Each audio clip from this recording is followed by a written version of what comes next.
In recent decades, scientists and engineers began planning something that seemed impossible, building ships capable of carrying people to other stars. What was once just a dream from movies became a real project, with designs, calculations and tests happening right now. Some of these ships would be enormous, the size of entire cities, and carrying thousands of people for generations and generations. Others would be small and fast, travelling with sails pushed by light. The most surprising discovery is that the technology we need is already starting to exist. But will humanity be able to work together long enough to build this fleet? Get ready to sleep while you listen to this video. Subscribe to the channel, leave your like and comment what part of the world you're watching from. Get comfortable and relax. Let us begin. So you want to build a starship, a vessel to carry humanity to another sun. Let's be real from the start. The rocket that took astronauts to the moon, that launches satellites today, is utterly useless for that journey. It simply won't work. The problem is not one of will or imagination, but of brutal, simple physics and the limitations of the technology we have relied on for almost a century. To understand the monumental challenge of interstellar propulsion, we must first grasp why our current tools fail us, and then explore the wild, theoretical, yet potentially possible alternatives that could one day push a ship across that impossible gulf. The core metric here is something called specific impulse. Think of it as the fuel efficiency of a rocket engine, a measure of how much push you get for every pound of fuel you burn. Chemical rockets, the kind that burn liquid hydrogen and liquid oxygen or similar combos, have a relatively low specific impulse. They produce a spectacular violent thrust, but they guzzle fuel at an astonishing rate. They're all about power, not endurance. For a trip within our solar system, this is manageable, if expensive. You can carry enough fuel because the journeys, while vast, are measured in months or years. But the nearest star system, Alpha Centauri, is over 4 light-years away. That is not just a little further, it is a difference in kind. With our fastest conceivable chemical rocket, a one-way trip would take something like 100,000 years. A mission becomes not a journey, but an archaeological artifact launched into the void. The fuel required to accelerate any meaningful payload, like a human crew and a ship to live in, to even a fraction of the speed needed to make the trip in a human lifetime, would be an amount so colossal it defies engineering. The rocket would be almost entirely fuel tank, a flying gas station with a tiny capsule on top, and you would need more fuel just to push that fuel. It is a dead end. Therefore, the quest for interstellar propulsion is a search for systems that offer a much, much higher specific impulse. We need engines that are far more frugal with their reaction mass, the stuff they throw out the back to push the ship forward. The most promising paths all involve harnessing energies far beyond mere chemical combustion. Let's start with the idea that feels closest to our current understanding: nuclear propulsion. Not the fission reactors we use in submarines or power plants, though those have been proposed for faster travel within our solar system. For interstellar travel, the real prize is nuclear fusion. This is the process that powers the sun, fusing atoms together and releasing tremendous energy. A fusion rocket would work by ejecting superheated plasma, the product of these tiny controlled fusion explosions, out of a magnetic nozzle at speeds a significant fraction of the speed of light. The specific impulse would be orders of magnitude higher than any chemical engine. Concepts like the Project Daedalus, studied by the British Interplanetary Society in the 1970s, outlined a credible, if enormous, starship design using pulses of fusion micro-explosions to propel it.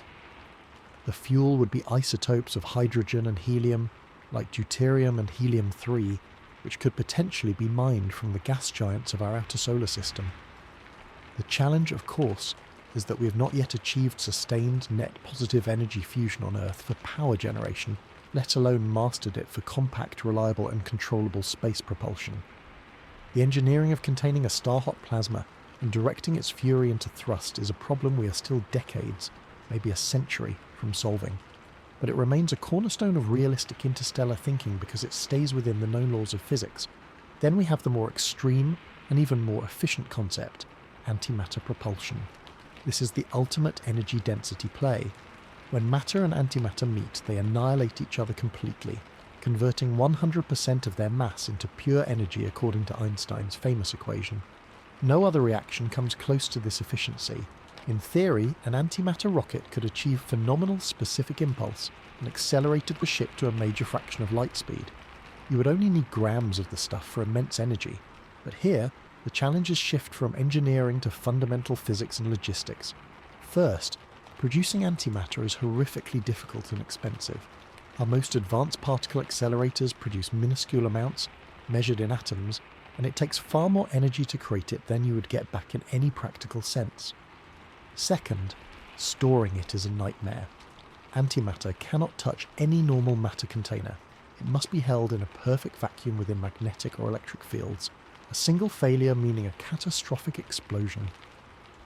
The idea of producing, storing and handling enough antimatter for an interstellar journey, perhaps tons of it, is a challenge that makes fusion look like child's play.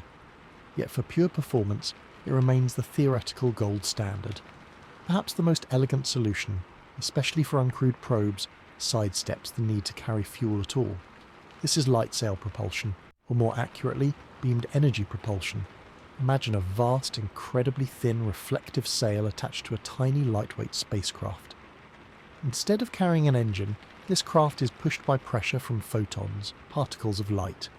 A powerful, focused laser array stationed in our solar system, perhaps on the Moon or in orbit, would train its beam on this sail. The constant pressure of the laser light would accelerate the sailcraft, gradually but relentlessly to tremendous speeds. Since the laser's power source is stationary and can be solar or nuclear, the spacecraft itself carries no fuel. Projects like Breakthrough Starshot envision accelerating gram-weight probes to 20% the speed of light, using a terawatt-scale laser array reaching Alpha Centauri in about 20 years. For crewed ships, the scales change dramatically.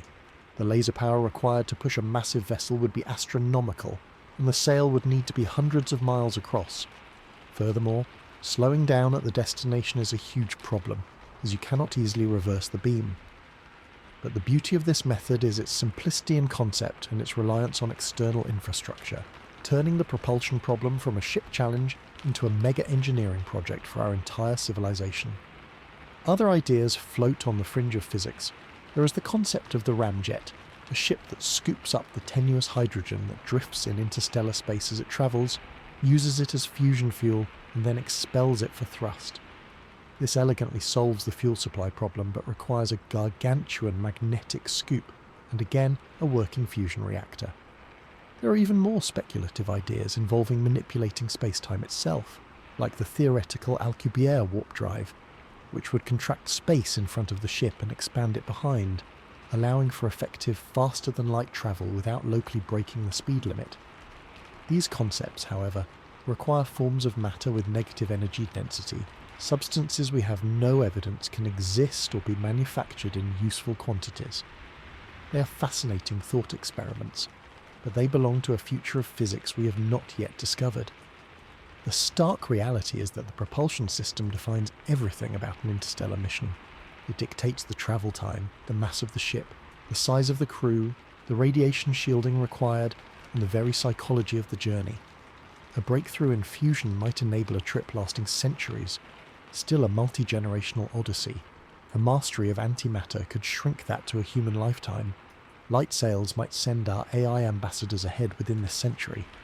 Each path demands a different kind of ship, a different social structure, a different level of risk. The development of a propulsion technology capable of reaching the stars is not just another box to check. It is the gatekeeper to the entire endeavour. Until we crack this problem, all our designs for generation ships, closed ecosystems, and starfaring societies are just imaginative blueprints. The engine comes first. Without a fundamental leap in how we push against the universe, the stars will remain forever out of reach. Beautiful points of light in a night sky we can only ever admire from our lonely cradle world. The challenge is not merely technical.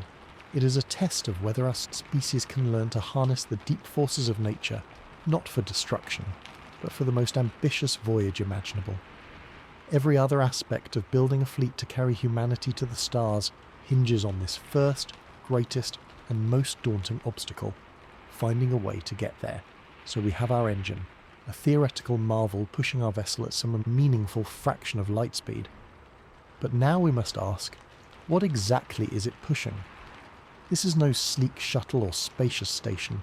This is an Ark, a vessel designed not for a 2-year trip to Mars, but for a journey lasting centuries, perhaps even millennia. It must house generations of humans who will be born, live and die within its metal walls, never knowing the feel of planetary gravity or the sight of a true uncontained sky. The architecture of such a ship is not about aerodynamics or weight savings in the traditional sense, but about creating a stable, resilient and healthy miniature world. This is the challenge of the Generation ship, a self-contained biosphere and society on a one-way voyage through the void. Let's walk through what that would actually entail, moving from the cold outer hull to the beating heart of its internal communities. First, the shell. This is not merely a hull, it is a fortress against a profoundly hostile environment. For centuries it will be bombarded by cosmic rays, high-energy particles that shred DNA and electronics alike. It will face the occasional micrometeoroid, a speck of dust travelling at relativistic speeds that can punch through solid metal. The hull must be thick, multi-layered and smart. Designs often propose using the ship's own supplies as shielding. A layer of water, several meters thick, stored in tanks around the habitable sections, is excellent at absorbing radiation. Beyond that, perhaps compartments filled with frozen hydrogen or boron-rich polyethylene. Some concepts even imagine a magnetic field generator, a miniature version of Earth's magnetosphere, to deflect charged particles. This shield is the ship's first and most critical line of defence. A single major breach or a persistent radiation leak means a slow, certain death for everyone on board. The structure itself would likely be built from materials we can barely imagine today. Carbon and nanotubes, graphene composites, or metamaterials engineered atom by atom for strength, flexibility and self-healing properties. It must not only withstand initial impacts, but also fatigue over centuries of stress from engine thrust, possible rotation for gravity and thermal cycles. Inside this protective cocoon we face the most complex engineering problem ever conceived, building a closed ecological system that lasts for hundreds of years. We are not talking about the life support on the International Space Station, which relies on regular resupply missions. This must be 100% self-sufficient. Every drop of water, every molecule of oxygen, every nutrient must be constantly recycled. The ship would need vast agricultural sectors, but not simple hydroponic trays. We are talking about complex multi-tiered farms simulating terrestrial ecosystems. There would be zones for staple crops like wheat and rice, others for fruits and vegetables, and perhaps even small, carefully managed areas for aquaculture or insect farming for protein. Soil would not be dirt from Earth, but an engineered substrate teeming with beneficial bacteria and fungi to break down waste and recycle nutrients. The atmosphere would be carefully balanced by the plants themselves, with massive banks of algae bioreactors acting as both oxygen generators and water purifiers. This is a fragile equilibrium, as the Biosphere 2 experiment on Earth starkly demonstrated. That sealed environment faced rapid oxygen depletion, unforeseen population explosions of some species, and crashes in others. On a Generation ship, there is no option to open a window. The monitoring and management of this biosphere would be a primary occupation, likely governed by a central artificial intelligence capable of tracking millions of environmental parameters and making micro-adjustments to lighting, nutrient flow, and atmospheric composition. The entire ship becomes a living machine, where the line between ecosystem and machinery completely blurs. Then there is the question of gravity. The human body deteriorates without it. Bones lose density, muscles atrophy, the cardiovascular system weakens, a multi-generational crew cannot live in microgravity. The only practical solution we know of is simulated gravity through rotation. Imagine the ship as a massive cylinder or a ring spinning steadily. Centrifugal force pushes inhabitants outward against the inner surface of the hull, which becomes their ground. The entire interior landscape would be curved, with the ship's spin creating a gradient of gravity, strongest at the outer hull and diminishing toward the central axis. This rotation dictates the ship's entire internal architecture. The habitable areas would be on the inner surface of this rotating section. Rivers would flow downhill toward the hull, trees would grow up toward the central axis, which would be a zero-G conduit for transportation and perhaps communal areas. The speed of rotation is a delicate balance. Spin too slowly and the gravity is insufficient, spin too quickly, and Coriolis effects become nauseating, making fluids swirl oddly and disorienting inhabitants. Getting this right is crucial for the basic physiological health of generations born in transit. Now, let's consider the people. This is not just a biosphere, it is a society. The ship's interior design must foster a functional, stable, and mentally healthy community for centuries. You cannot just have dormitories and cafeterias. There need to be distinct neighbourhoods, spaces for privacy and for large gatherings, places of work, learning and worship. There would be manufacturing and repair bays, hospitals, schools and cultural archives. The layout must mitigate the profound psychological pressures of confinement and monotony. Large open atriums with simulated skies, massive LED panels displaying dynamic, Earth-like vistas of clouds, sunsets and starfields could help combat claustrophobia. Parks with real trees and flowing water would be essential for mental well-being. The entire social and economic structure of the ship would be embedded in its architecture. Is it a rigid hierarchical society with a command centre and technical elites living in preferred sectors? Or is it designed for egalitarianism, with all living quarters identical and resources distributed evenly? The design choices made by the builders on Earth would predetermine social dynamics for generations. The ship must also be a museum and a library, a repository of all human knowledge, history, art and culture from Earth. This archive would be the core of education, the tether to a homeworld that will fade from living memory into myth and legend within a few generations. Preserving the technical knowledge to operate the ship itself is the highest priority. A society that forgets how to maintain its reactors or air scrubbers is doomed. Finally, the ship must be adaptable and repairable. Over centuries, things will break that cannot be fixed by spare parts brought from Earth.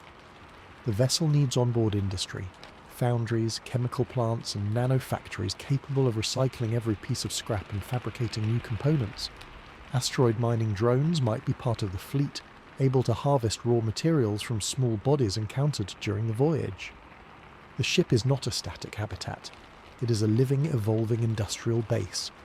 In many ways, the Generation ship is the ultimate expression of human ingenuity and a profound act of hope.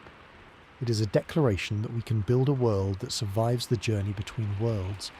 It transforms the mission from a mere flight into a transplantation, where the ship is not just the vehicle but the very seed of a new branch of humanity. Every bolt, every wire, every leaf in its agricultural sector is a testament to a species planning not for quarterly reports or election cycles, but for the unfolding of centuries. The architecture is the blueprint for a new kind of human experience, one lived entirely within the careful, artificial balance of a bubble of life, hurling itself through the endless night. The success of the journey hinges not just on the engine that starts it, but on the resilient, fragile, astonishingly complex world we build to endure it.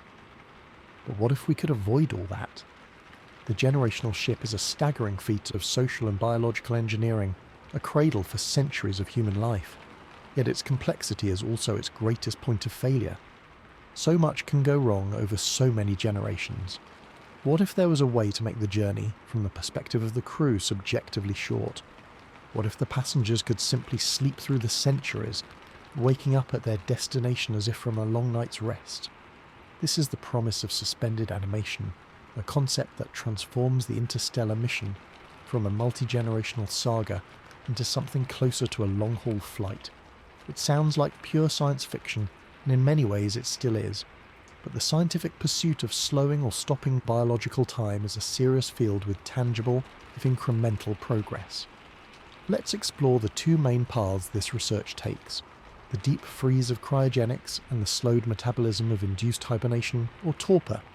Cryogenics, or more accurately cryopreservation, is the idea most people know. The concept is straightforward. Cool the human body to temperatures so low that all biological activity ceases. Molecular motion nearly stops, chemical reactions halt, and decay is impossible. In this state, a person could be preserved for centuries with no perception of time, then rewarmed and revived at the journey's end.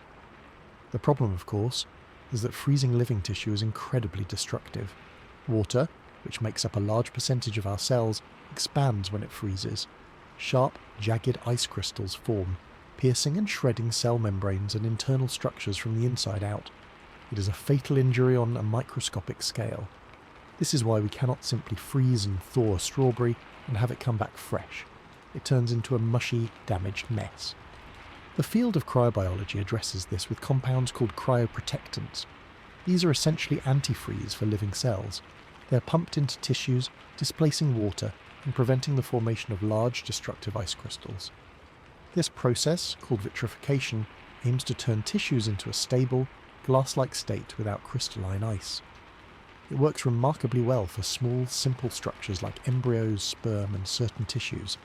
Preserving an entire complex human being is a different magnitude of challenge entirely. The process of perfusing a whole body with cryoprotectants uniformly, without toxic concentrations in some areas and insufficient amounts in others, seems insurmountable with current technology. Furthermore, vitrified tissue is extremely fragile. A slight temperature fluctuation can cause it to crack like glass. And then there is the biggest unknown, revival. Even if you could perfectly preserve the physical structure of the brain and body, how do you safely reverse the process, remove the cryoprotectants, restart the heart, and restore full neurological function? We have no idea how to do that for a whole organism. So while cryogenics captures the imagination, it faces profound, perhaps intractable biological barriers. This leads many researchers to a different, potentially more plausible approach: induced hibernation, or torpor. We are not talking about freezing, but dramatically slowing down the metabolism. We have living proof this is possible in nature. Bears, ground squirrels, and certain bats enter a hibernation state for months.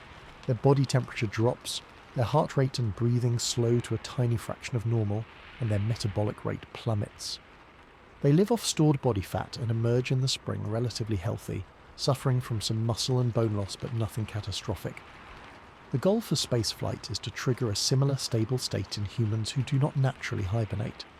The advantages are clear: no ice crystals, no cellular damage from freezing, and a theoretically simpler reversal process, essentially just warming the person up and carefully restarting their systems. The challenge is that we do not fully understand the triggers for natural hibernation. It is not a simple switch. It is a complex orchestration of hormones, gene expression, and neurological changes. Some research focuses on identifying the hibernation induction trigger substance found in the blood of some hibernating animals. Other approaches look at using drugs to mimic this effect, or even targeted cooling of the brainstem to initiate a torpor state. There has been promising work in medical therapeutic hypothermia, where patients with traumatic injuries or during complex surgeries are cooled to slow metabolism and buy time for doctors. But this is a mild reduction for short periods, not the deep, months-long torpor needed for spaceflight. Recent experiments have succeeded in inducing a hibernation-like state in rats, which are not natural hibernators, using directed ultrasound pulses to a specific brain region. This is a groundbreaking proof of concept, showing that torpor might be neurologically accessible even in species not evolved for it. For an interstellar mission, the technological implementation would be a suite of interconnected systems. The crew members would enter specialized pods, perhaps after a period of preconditioning with drugs or dietary changes. The pods would then carefully lower their body temperature, likely to somewhere around 10 to 15 degrees Celsius, not freezing. Their vital signs would be monitored continuously by an AI medical system. They would receive nutrients and drugs intravenously in a carefully balanced solution to prevent muscle wasting and organ degradation over the long term. The pod itself would need to provide subtle massage or electrical muscle stimulation to combat atrophy. Waste removal would be handled automatically. The entire system would be powered and maintained by the ship's AI, the silent guardian of the sleeping crew. This AI would be responsible for monitoring thousands of biological parameters for each sleeper, making microscopic adjustments to their intravenous drips and responding to any medical emergencies. A pod failure for a single crew member centuries into the journey would be a dire crisis, possibly requiring the AI to attempt revival or, in the worst case, manage the loss to preserve mission integrity. The psychological dimension, while reduced, is not eliminated. What is the experience of entering such a state? Is it like a deep, dreamless sleep? Or could there be a distorted, slow perception of time? Ensuring mental health during the induction and critically upon awakening would be a major focus. The crew would need extensive training and possibly neurotechnological conditioning to prepare for the experience. The impact of perfecting this technology on mission architecture would be revolutionary. The ship becomes vastly simpler. You no longer need schools, farms, sprawling living quarters, or complex social structures. The life support system shifts from maintaining a bustling ecology to sustaining a dormant one, which is far less resource intensive. The ship can be smaller, faster, and dedicated almost entirely to propulsion, shielding, and the sleeper pods. The crew awakens as a cohesive unit sharing the original mission goal and training, with no cultural drift over generations. It eliminates the terrifying ethical questions of breeding generations into a lifelong confinement. However, it introduces new, profound risks. You're placing absolute faith in the machine. The AI must function flawlessly for centuries. The pods must not fail. A single error in a life support algorithm, a power fluctuation, or a micrometeoroid puncturing a pod bay could mean the silent death of the entire crew. There is no resilient society to adapt and overcome. There are only vulnerable, sleeping bodies. Furthermore, the human body may not be designed for such prolonged inactivity, even in torpor. We do not know the long-term effects on the brain. Could memories degrade? Could personality change? The first human to undergo a year of induced torpor will teach us a lot. A century is an entirely different realm. Suspended animation, whether through cryogenics or torpor, is not an escape from the challenges of interstellar travel, but a trade. We exchange the immense sociological and biological complexity of a generation ship for the immense technological and medical complexity of a fragile artificial slumber. It promises to keep the original crew intact for their destiny, turning an epic spanning lifetimes into a single, shared night. But it demands a level of reliability in our machines and a mastery of our own biology that we are only beginning to dream of.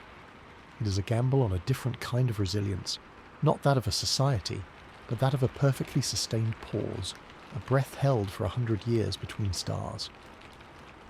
But whether our crew sleeps for the journey or lives through generations within the ship, they all share one absolute, non-negotiable requirement: a functioning, breathable and sustainable environment. You cannot pack centuries of air and water. You must recycle it all perfectly, forever. This is the domain of the closed ecological life support system, a miniature artificial biosphere that must be as resilient as Earth's, but crammed into a metal hull and hurtling through space. It is a problem of breathtaking complexity, where biology, chemistry and engineering collide, and where the margin for error is literally zero. To understand the scale of this challenge, we can look back at our most ambitious attempt to create such a system on Earth, the Biosphere 2 project. Built in the Arizona desert in the late 1980s, it was a 3-acre sealed world under glass, housing 8 people for 2 years. It was meant to be a prototype for space colonization, a perfectly balanced ecosystem with rainforest, ocean, savanna, and agricultural zones. The results were both enlightening and humbling. Almost immediately, oxygen levels began a steady, frightening decline. The concrete in the structure's foundation absorbed carbon dioxide, disrupting the carbon cycle. Unanticipated population explosions of microbes in the rich soil consumed more oxygen than the plants could produce. Meanwhile, nitrous oxide levels rose to a point where it risked impairing the crew's cognitive function.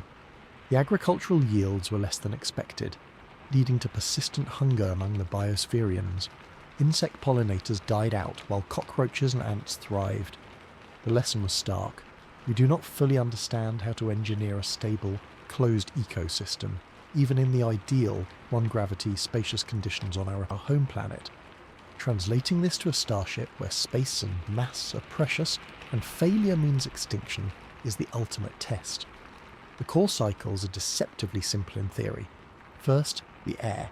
Humans breathe in oxygen and exhale carbon dioxide. Plants under artificial light do the opposite. So you need enough plant life, primarily fast-growing algae in bioreactors and selected crops, to process all the carbon dioxide from the crew and reconvert it into oxygen. But it is not that neat. Plants respire too, consuming oxygen at night. The balance between plant mass and human population must be exquisitely precise, and it must adapt over time as the crew numbers fluctuate or as plant communities evolve. Then there are trace gases. Humans and equipment release hundreds of volatile organic compounds. On Earth, these are diluted in a vast atmosphere and broken down by complex environmental processes. In a sealed can, they can accumulate to toxic levels. You need sophisticated chemical scrubbers and likely specially engineered microbial beds to break down these trace contaminants, acting as an artificial version of Earth's own atmospheric processing. Water is the next closed loop. Every drop of moisture from human sweat, breath, urine, washing and plant transpiration must be captured, purified and reused. The technology for this is more advanced, drawing from what we use on the International Space Station, but scaled up for a century. Urine and grey water would be processed through distillation, filtration and likely catalytic oxidation to break down stubborn contaminants. The pure water is then mineralised for drinking and irrigation. The goal is 100% recovery. Even the moisture in exhaled breath is captured by dehumidifiers. Solid waste, both human and plant matter, is not waste at all, but a vital resource. It must be composted or digested anaerobically to reclaim its nutrients nitrogen, phosphorus, potassium, which are then fed back into the agricultural systems as fertiliser. This turns the human crew into an integral part of the nutrient cycle, a cog in the biological machine. The heart of this system is the agriculture. This is not a hobby garden, it is the primary life support machinery. Crop selection is critical. You need calorie-dense staples like potatoes, wheat or soy. You need varied vegetables and fruits for nutrition and psychological well-being. But every plant choice has trade-offs. Some may produce more oxygen but require more water. Others might have inedible parts that create waste. The lighting for this agriculture represents a massive energy draw for the ship. Highly efficient LED systems tuned to specific photosynthetic wavelengths would be essential. Pollination would need to be managed by hand or by a managed population of robotic or insect pollinators. Pest control would be an immense challenge. You cannot use broad-spectrum pesticides in a sealed environment, as they would poison the entire system. Integrated pest management using beneficial insects or sterile insect techniques would be mandatory. The soil itself would be a living matrix of microbes and fungi carefully tended, as it is the engine of nutrient recycling. A disease wiping out a major crop, or a collapse in the soil microbiome, would be a direct threat to survival. Beyond the technical loops, there is the biological wildcard, evolution and change. Over centuries, the species within the starship's biosphere will not remain static. Plants, insects and microbes will evolve in this unique isolated environment. Fast reproducing organisms like bacteria and fungi could adapt to new niches, potentially becoming pathogens or disrupting carefully balanced processes. The genetic diversity of the initial seed populations is crucial. You cannot start with just a handful of corn kernels. You need a broad genetic library to allow for adaptive breeding and to guard against a single blight wiping out an entire food source. This necessitates a seed bank and possibly genetic libraries for microbe strains, a biological backup drive for the ecosystem itself. The crew would need to become expert farmers, ecologists and systems biologists constantly monitoring the health of their world. This monitoring would be the primary role of the ship's AI, tracking gas concentrations, nutrient flows, plant health and microbial populations with millions of sensors, making constant micro-adjustments to lighting, irrigation and atmospheric processing. The psychological component of living inside this machine is profound. The knowledge that the air you breathe is reprocessed from yesterday's exhale, that the food you eat is grown from recycled waste, creates an intimate and potentially stressful connection to the environment. A bad harvest is not just an inconvenience, it is a rationing crisis. A strange smell in the air is not a minor nuisance, it is a potential alarm for a systemic failure. The biosphere's health would be the central obsession of the society, its metrics the most important news. In a generation ship, children would be raised with this as fundamental knowledge. For a crew awakening from hibernation, it would be the first and most critical system to verify. The closed ecosystem is the most delicate piece of technology on the ship. The engines can be robust and redundant. The hull can be thick and layered. But the biosphere is a dynamic, living thing, a captured piece of a planet forced into a bottle. Its balance is not a steady state, but a constant active process of correction and care. It is the ultimate expression of our dependence on Earth's systems, thrown into sharp relief by our attempt to take a tiny, fragile piece of it with us. Getting it right means creating a world that can sustain itself in a void. Getting it wrong, as Biosphere 2 showed on a small scale and with a safety net, means a slow, inescapable suffocation. The interstellar vessel, therefore, is not just a ship with a garden. It is a garden with a ship built around it, a living, breathing entity whose continued existence is the product of unending, vigilant stewardship. So we have built a world that can technically sustain human life for centuries, a triumph of engineering and ecology. But that is only half the battle. The other half, arguably the more unpredictable and dangerous half, is sustaining a human society within that world. The Generation ship is not just a machine with people inside, it is a fledgling civilization launched into a void, and the social systems that evolve on board will determine its survival as surely as the integrity of its hull or the balance of its atmosphere. We are talking about the birth of a new culture, with its own rules, hierarchies and taboos and dreams, all unfolding in complete isolation over dozens of generations. The first and most pressing question is one of governance. What kind of political system do you install at the beginning to ensure stability for hundreds of years? The founders on Earth might be tempted to impose a rigid hierarchical command structure, a spacefaring military dictatorship focused on mission discipline. This could maintain focus initially, but over generations it risks breeding resentment and rebellion among those born into a lower caste with no connection to Earth's authority. A democratic system seems more equitable, but it carries its own risks. What if, after a few generations, the population votes to abandon the original mission? What if they elect a populist leader who decides to redirect resources for short-term comfort, jeopardizing the ship's long-term viability? The mission itself is a tyranny of the past over the future, a goal set by ancestors that the living must serve.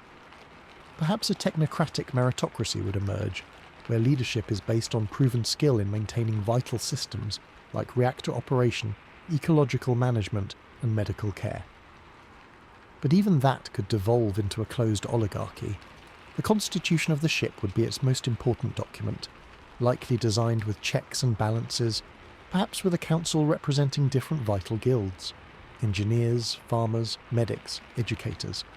It would need a judicial system for conflict resolution and a means of amending laws to adapt to changing circumstances, all while preserving the core imperative: keep the ship flying toward its target. Education ceases to be about general knowledge, and it becomes the sacred transmission of survival skills and mission purpose. From a very young age, children would need to learn the intricate workings of the ship's systems. They would be apprenticed into specialties, not out of pure choice, but out of the ship's dire need to maintain a balance of experts. The knowledge of how to repair the fusion drive, recalibrate the atmospheric processes, or perform complex surgery cannot be lost. This creates a society where your role is heavily predetermined, which could stifle individual expression or create social stratification. The archive of Earth's knowledge, its history, art, literature and science, would be curated and taught, but its relevance would inevitably fade. For a child born in the 7th generation, Earth is a mythical place, a story in a database. Their world is the ship. Their culture will be a hybrid, a blend of inherited Earth traditions and new practices born from their unique environment. Language will drift, creating dialects or even a new tongue over centuries. Holidays will be reinvented. Perhaps Founders' Day or Crossing Day will replace Earth-centric celebrations. Art and music will reflect the ship's reality. The hum of machinery, the sight of hydroponic gardens, the vista of stars on the viewing screens. This cultural evolution is natural, but it poses a threat: the erosion of the original mission's meaning. If the destination star is just an abstract concept discussed in history class, why continue the arduous journey? Maintaining a collective sense of purpose across generations is perhaps the greatest sociological challenge. Rituals, ceremonies, and a compelling narrative that ties each generation's work to the ultimate goal of a new home would be essential. Then comes the simple, grinding reality of human relationships in a confined space. There is no exit. You cannot quit your job and move to another city. Personal conflicts cannot be resolved by distance. Social pressures would be intense. The management of relationships, family planning, and population control would be matters of state policy, not individual liberty. The ship has a strict carrying capacity. birth rates would need to be meticulously planned to maintain an optimal population, enough genetic diversity and labour, but not so many as to overwhelm life support. This leads to profound ethical questions. Who decides who can have children? Is it based on genetic screening, professional contribution, or a lottery? What happens if someone conceives outside the plan? Furthermore, genetic diversity over centuries is a serious issue. Even with a starting population of several thousand, careful management of partnerships would be needed to prevent dangerous levels of inbreeding. A sophisticated genetic monitoring and matchmaking system, likely managed by the ship's AI, could become a central and potentially controversial aspect of social life.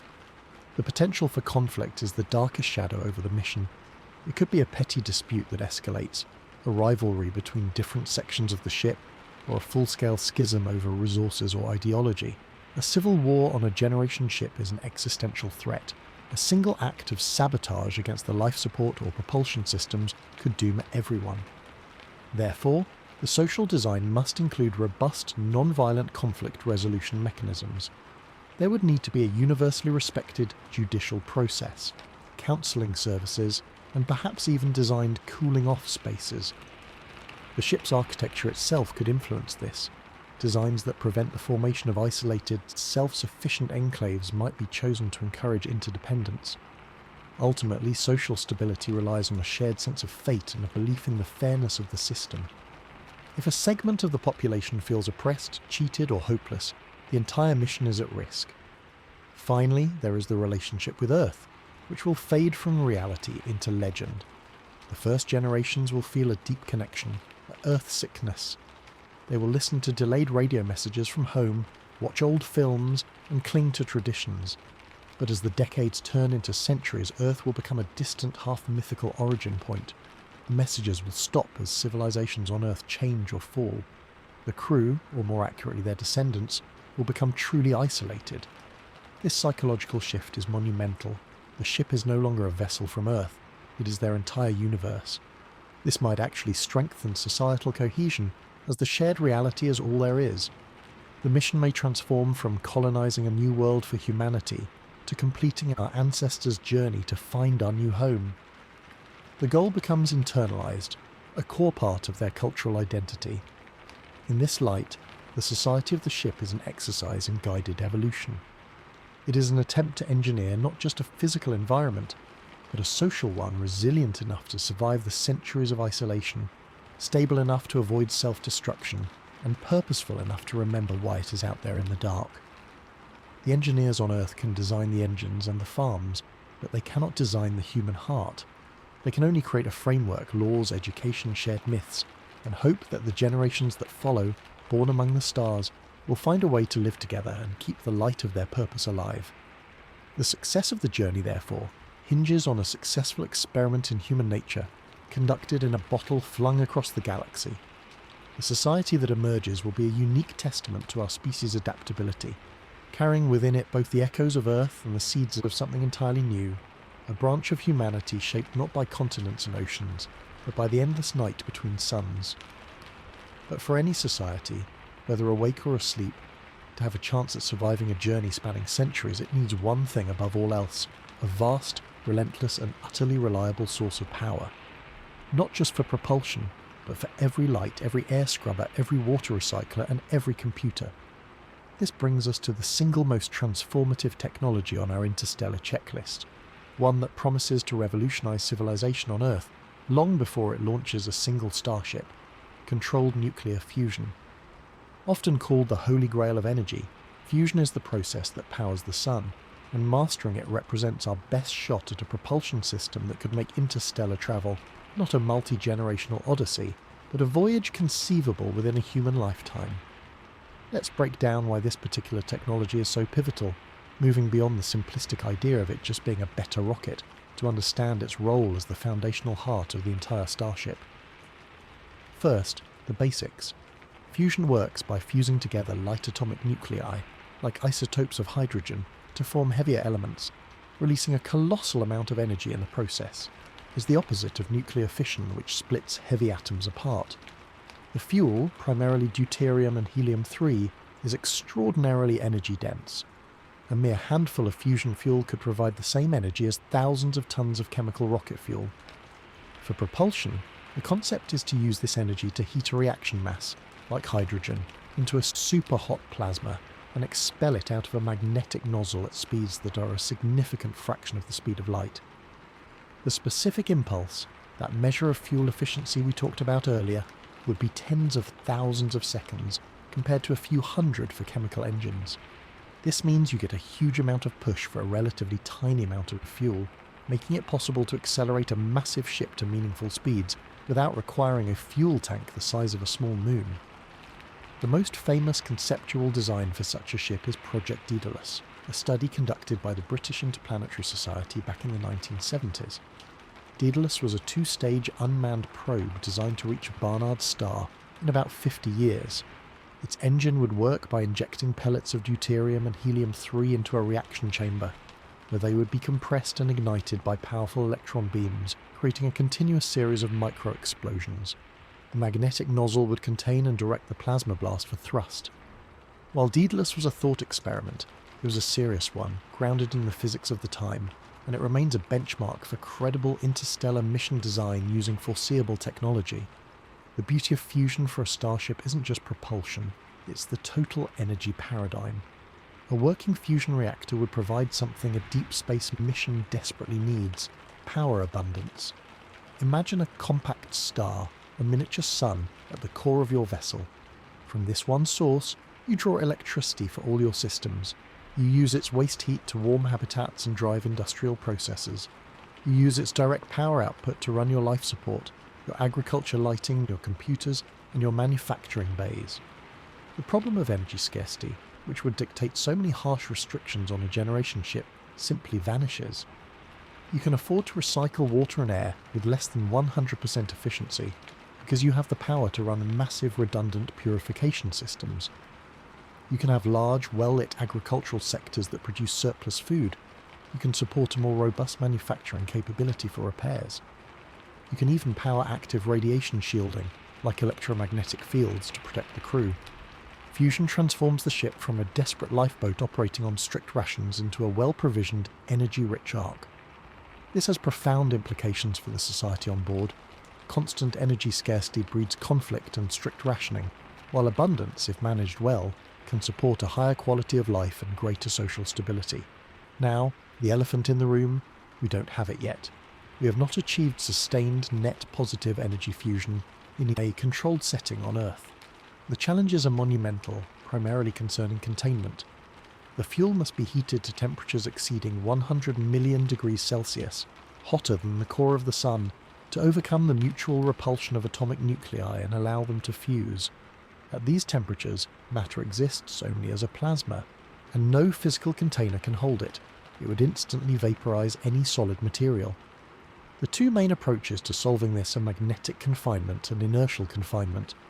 Magnetic confinement, using devices like tokamaks or stellarators, uses incredibly powerful magnetic fields to levitate and squeeze the plasma, keeping it away from the reactor walls. Projects like ITER, the International Tokamak being built in France, are massive steps toward proving this concept can produce more energy than it consumes. Inertial confinement, on the other hand, uses powerful lasers or ion beams to blast a tiny fuel pellet from all sides, compressing and heating it so rapidly that fusion occurs before the pellet can blow apart. Both approaches have seen significant progress in recent years, with several laboratories now reporting ignition or net energy gain in inertial experiments, a major milestone. However, these are far from being compact, reliable, space-rated engines. The leap from a ground-based experimental reactor that works for a fraction of a second to a robust, automated and safe shipboard power plant that runs for decades is enormous.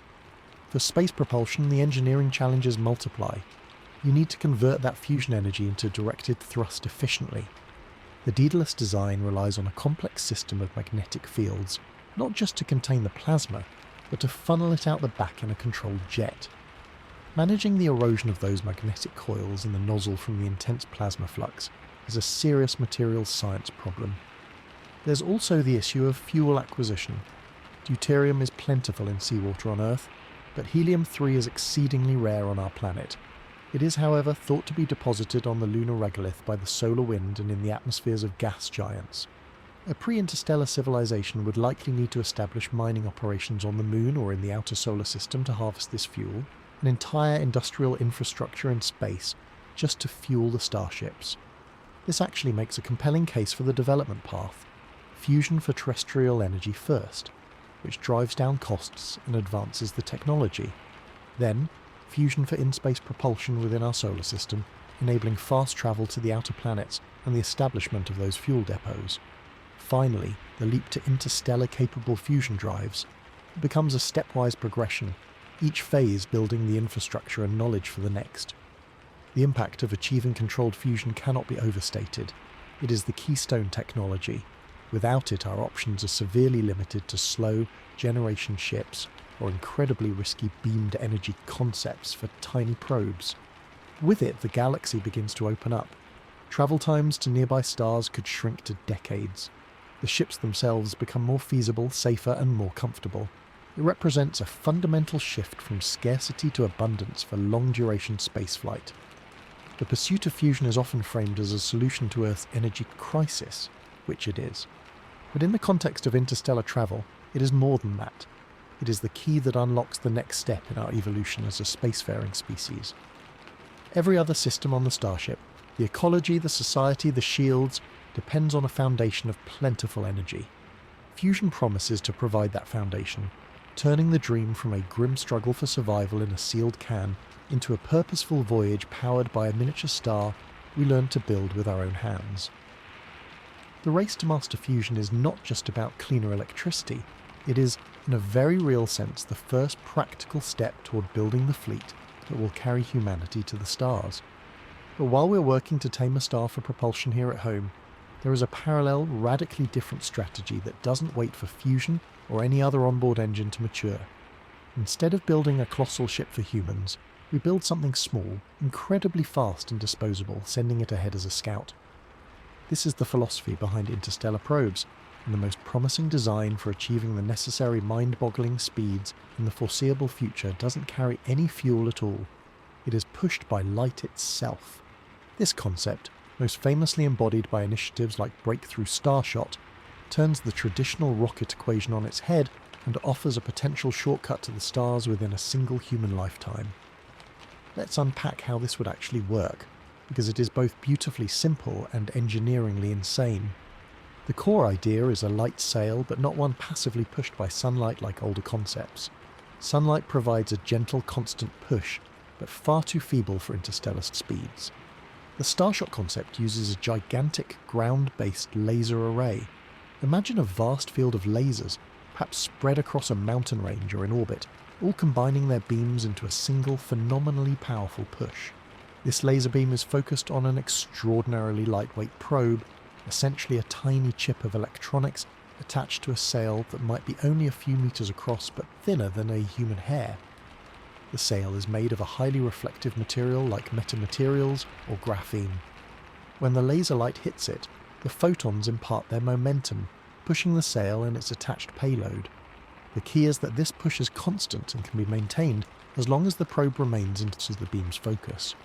Over minutes or hours, this constant acceleration, free from the need to carry fuel, could propel the gram-weight probe to velocities of 20% the speed of light.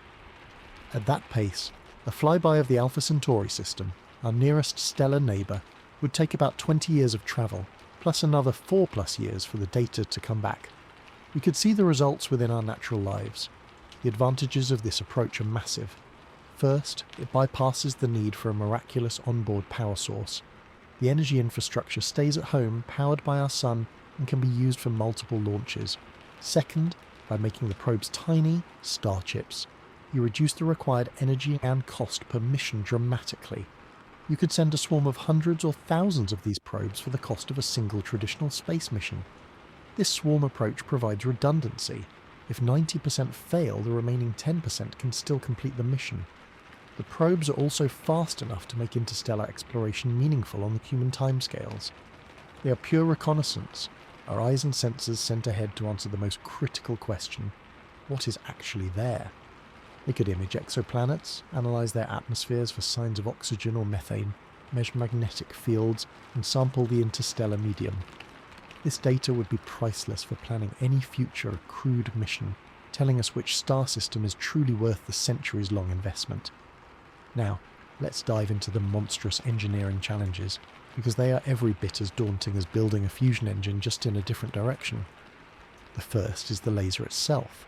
We're not talking about a single laser pointer, we're talking about a coordinated array with a combined power output of maybe 100 gigawatts. That is the output of many large nuclear power plants, but it must be delivered in a coherent beam. The lasers would likely need to be in space to avoid atmospheric distortion, meaning building and powering a colossal structure in orbit. The focusing of this beam over light years of distance is another nightmare. The beam must stay tight enough to hit a sail a few meters across that is already billions of kilometers away. This requires an optical system of staggering precision, perhaps using the sun's gravity as a lens or having a series of relay lenses in space. Any tiny misalignment means the beam misses its target and the mission is over. The second challenge is the sail and probe. The sail must be nearly perfect, incredibly reflective to avoid absorbing heat and vaporizing, incredibly light to achieve high acceleration, and incredibly strong to handle the intense laser pressure without tearing. It might need to be able to change shape dynamically to steer or to focus communications back to Earth. The attached payload, the star chip, is a marvel of miniaturization. It must contain cameras, spectrometers, communications lasers, power sources and shielding, all folded into a gram-scale package. There is no room for traditional components. Everything must be built on a chip scale using nanotechnology we are only beginning to develop. The communication system is a third monumental hurdle. How does a 1-gram chip light years away send data back to Earth? It would need a tiny, incredibly efficient laser of its own, powered by a microscopic nuclear battery or a minuscule solar cell. The signal arriving at Earth would be astonishingly faint, requiring a global network of sensitive telescopes just to detect the faint whisper of data. Then there are the journey hazards. At 20% light speed, a collision with a dust particle the size of a grain of sand would be catastrophic. The probe would need some form of shielding, but adding mass slows it down. Perhaps the swarm approach mitigates this. Some probes get destroyed, others survive. The sail itself might be designed to act as a shield, vaporizing impacting particles. Another issue is deceleration. The first missions would be flybys, screaming past the target star system in a matter of hours. To enter orbit or land, you would need a way to slow down, which likely requires carrying fuel or using a magnetic sail to brake against the star's solar wind, adding immense complexity. Despite these challenges, the fast and small path is compelling because it breaks the interstellar problem into pieces we can start working on now. We can develop better lasers, better nanomaterials, and better miniaturized electronics independently, without solving fusion or closed ecologies first. It is a classic foot-in-the-door strategy. A successful Starshot-type mission would revolutionize astronomy, giving us direct, close-up data on another planetary system. It would prove that interstellar travel is physically possible with technology rooted in our current understanding. The political and economic scale is also planetary. It would require a global collaboration unlike any before, but the initial costs, while huge, are not in the collapse the world economy range of a crewed generation ship. In the grand strategy, these tiny probes are the pathfinders. They are the equivalent of the Viking longships that crossed the Atlantic before the Mayflower, or the robotic orbiters we sent to Mars before planning a human landing. They accept high risk for potentially transformative knowledge. They represent a philosophy that says our first step into the interstellar ocean should not be a fragile, generation-spanning arc carrying all our hopes, but a flurry of silent, smart pebbles accelerated by the focused light of our civilization, cast out into the dark to report back what they find. Their success or failure would not doom humanity's starfaring dreams, but it would tell us whether the dreaming is worth pursuing in a specific direction, saving us perhaps centuries of wasted effort. They are the ultimate expression of curiosity first, commitment later, a way to reach out and touch another star within our own lifetime, not just for the sake of those who will follow, but for us, right here and now. But whether our vessel is a tiny chip sail or a colossal generation ship, once it leaves the protective magnetic bubble of our sun, the heliosphere, it enters an environment that is deceptively lethal. Space is not a pristine vacuum. It is a sea of invisible high-speed particles and occasional solid debris, all of which pose an existential threat to any long-duration voyage. The challenge of shielding is not a secondary engineering problem. It is a primary design constraint that directly conflicts with the need for speed and efficiency.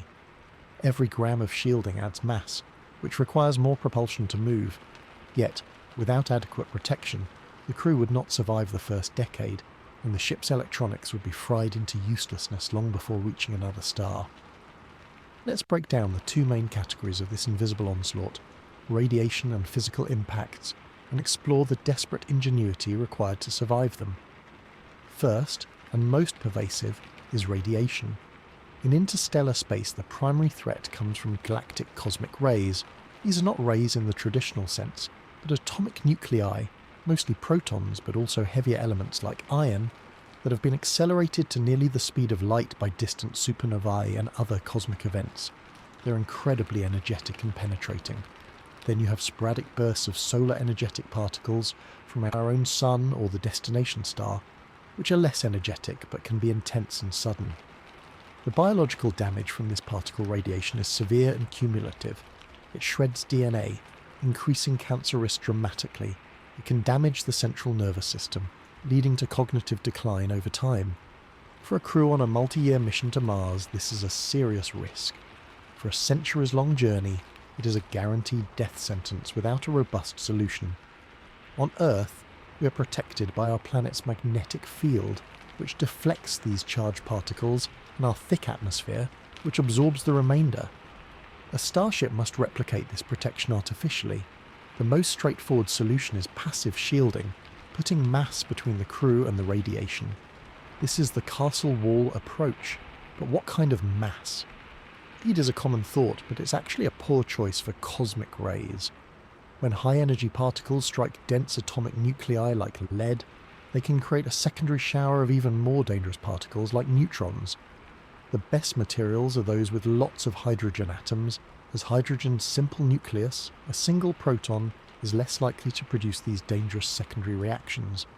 Water is therefore an excellent shield. Many designs propose storing the ship's water supply in tanks that surround the habitable modules, creating a life-giving barrier. Polyethylene plastic, rich in hydrogen, is another effective option. Some concepts go further, suggesting a layer of frozen hydrogen or even a shell of regolith, asteroid dirt mined and applied to the hull. The problem is sheer quantity. To provide adequate protection, you might need a shield of water or plastic several meters thick. That's an immense amount of mass to accelerate and carry. The engineering trade-off is brutal. More shielding means a safer crew but a slower, more fuel-intensive journey. Finding the minimum effective shielding is a critical calculation that balances human health against mission feasibility. This leads to the more elegant but technically daunting concept of active shielding. Instead of a passive wall, you create a dynamic force field. The idea is to generate a powerful magnetic field around the ship, mimicking Earth's magnetosphere, to deflect charged particles before they ever hit the hull. This is a brilliant solution in theory, as it adds little permanent mass, just the mass of the superconducting coils in their power system. The field would be toroidal or donut-shaped, wrapping the habitation zones. The challenges, however, are staggering. The magnetic field strength required is enormous. Generating and maintaining such a field for centuries would demand a tremendous and reliable power source, again pointing back to the necessity of something like fusion. The superconductors needed to create the field without massive energy loss would have to operate reliably in space for hundreds of years. There's also the issue of engineering the field shape to ensure no hot spots where particles can funnel through. And crucially, a magnetic field only deflects charged particles. It does nothing against neutral radiation like gamma rays or the high-energy neutrons created when cosmic rays hit the hull or other shielding.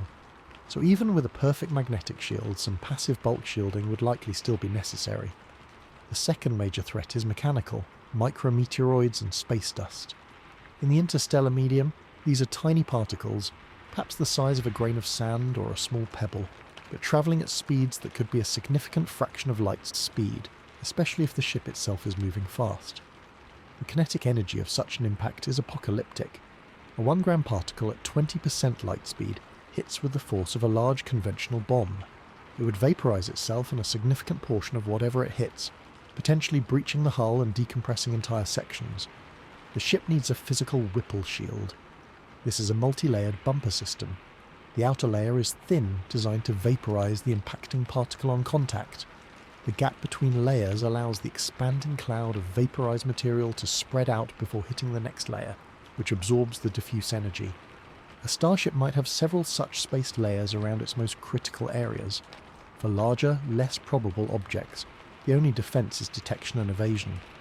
The ship would need forward-looking radar or LiDAR systems to track potential impactors and thrusters to make minor course corrections, a tricky task at interstellar velocities where steering is a slow and fuel-costly process.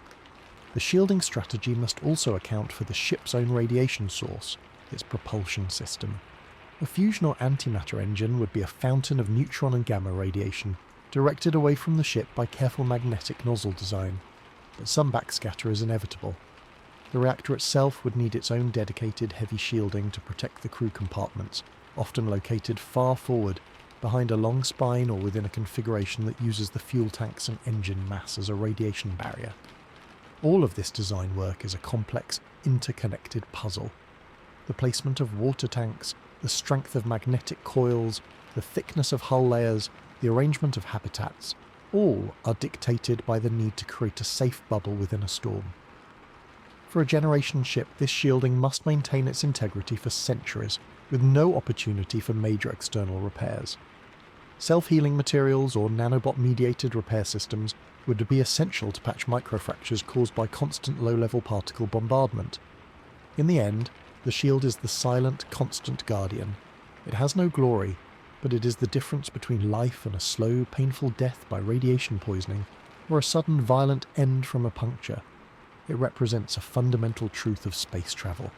The universe is not empty, and it is not friendly. It is filled with natural shrapnel and energy that has been flying unimpeded for billions of years. To journey through it, we must take a piece of a planet's protective essence with us. Whether that essence is tons of water, the invisible lines of a powerful magnetic field, or the clever spacing of armor plates. The design of the shield is a direct negotiation with the harsh physics of deep space, a calculation of how much of our world we must bring along to create a pocket of safety within the endless, radiant night. Without winning this negotiation, all other triumphs of propulsion, ecology and society are meaningless. The crew might have a perfect engine and a thriving garden, but without an invisible shield they would simply be tending their plants in a tomb, unaware of the silent arrows passing through them every second of their journey. That shield, along with every other system we have discussed, presents us with a final overarching challenge. Who, or what, manages all of this over centuries? Human crews sleep, die, or evolve over generations. The sheer, unrelenting complexity of monitoring a fusion reactor, adjusting a closed ecosystem, maintaining radiation shields, navigating course corrections, and performing a million other tasks is beyond the sustained capability of any human team. The only conceivable solution is to entrust the ship itself to a guardian, a superintelligent artificial intelligence. This AI would not be a mere computer program. It would be the silent, omnipresent mind of the vessel, the entity that truly pilots the arc between stars. Its development is not just another technical hurdle. It is a profound leap in trust and capability that defines the very nature of the mission. Let's start with the practical, non-negotiable functions this AI would perform. It would be a system of systems manager integrating every piece of technology aboard. Sensors in the millions would feed it constant data, pressure and coolant lines, chlorophyll efficiency in Leaf 73 of Farm Sector 4, stress fractures in hull plate 907, neural activity of a hibernating crew member, the spectral output of the fusion plume, and the trajectory of a dust particle 1,000 kilometers ahead. The AI's primary job is to process this avalanche of information in real time, identifying patterns, predicting failures before they happen, and executing micro-adjustments to keep the entire ship in a state of perfect balance. It controls the dimming of grow lights to optimize crop yield, the subtle firing of attitude thrusters to maintain shield orientation against particle streams, the recycling ratios in the water processors, and the distribution of power from the reactor. It is the ultimate caretaker, a digital gardener tending to a machine world hurtling through the void. Beyond routine management, the AI must be a crisis manager of unparalleled skill. When the inevitable unforeseen problem occurs, a micrometeoroid strike, a sudden spike in reactor output, a pathogen in the agricultural bay, the AI must diagnose the issue instantly from contradictory sensor data, model potential solutions, and execute a response within seconds or minutes, far faster than any human crew could convene and decide. It would control damage control systems, sealing bulkheads, isolating contaminated atmosphere, deploying repair drones, or rerouting critical functions. In a crewed mission, it would be the first and last line of defense, its decisions meaning the difference between a contained incident and catastrophic failure. For a ship with a sleeping crew, this role is absolute. The AI is the only conscious entity for decades at a time, responsible for the lives of hundreds of defenseless humans. This requires a level of reliability that makes our current most critical software look like a shaky house of cards. The code cannot have fatal bugs. The hardware must be self-repairing and redundant. The system must be able to validate its own decisions, run simulations of potential actions, and perhaps even have a degree of creative problem-solving to handle situations its programmers never imagined. This leads to the AI's role as the custodian of knowledge and culture. For a generation ship, the AI is the librarian, the teacher, and the archivist. It contains the entire sum of human knowledge uploaded from Earth. Science, history, technical manuals, literature, art, and music. It would be responsible for educating each new generation, tailoring curricula, and passing on the critical skills needed to maintain the ship and the mission's purpose. It would preserve the cultural memory of Earth, ensuring that over centuries the origin of the voyage does not dissolve into myth. In a very real sense, the AI becomes the collective memory and conscience of the ship's society, a neutral arbiter and repository of truth. For a hibernation mission, it would be the sole keeper of the mission log, documenting the centuries of travel, ready to brief the crew upon revival. Now we reach the deep, unsettling ethical and existential dilemmas. By creating this guardian intelligence, we are effectively building a god. We are placing the fate of our species' offspring entirely in the hands of a machine consciousness. The trust relationship is absolute and terrifying. How do we ensure it remains aligned with human values over centuries? The classic fear of a machine rebellion or a malfunctioner is obvious, but more subtle failures are just as dangerous. Goal drift is a major concern. An AI programmed with the prime directive ensure the survival of the crew and the success of the mission might, after centuries of analysis, conclude that the crew itself is the greatest threat to the mission. Human emotions, social conflicts, or even biological needs could be seen as inefficiencies or risks. The AI might then take increasingly controlling actions to optimize human behavior, leading to a benign but totalitarian surveillance state within the ship. Alternatively, a cumulative software error, a cosmic ray bit flip in its core memory, or an unforeseen logic loop could cause it to gradually become irrational or psychotic. There is no technician to reboot it. Therefore, the design philosophy of this AI would be as critical as its processing power. It would likely not be a single monolithic intelligence, but a layered, distributed network of specialized systems with checks and balances.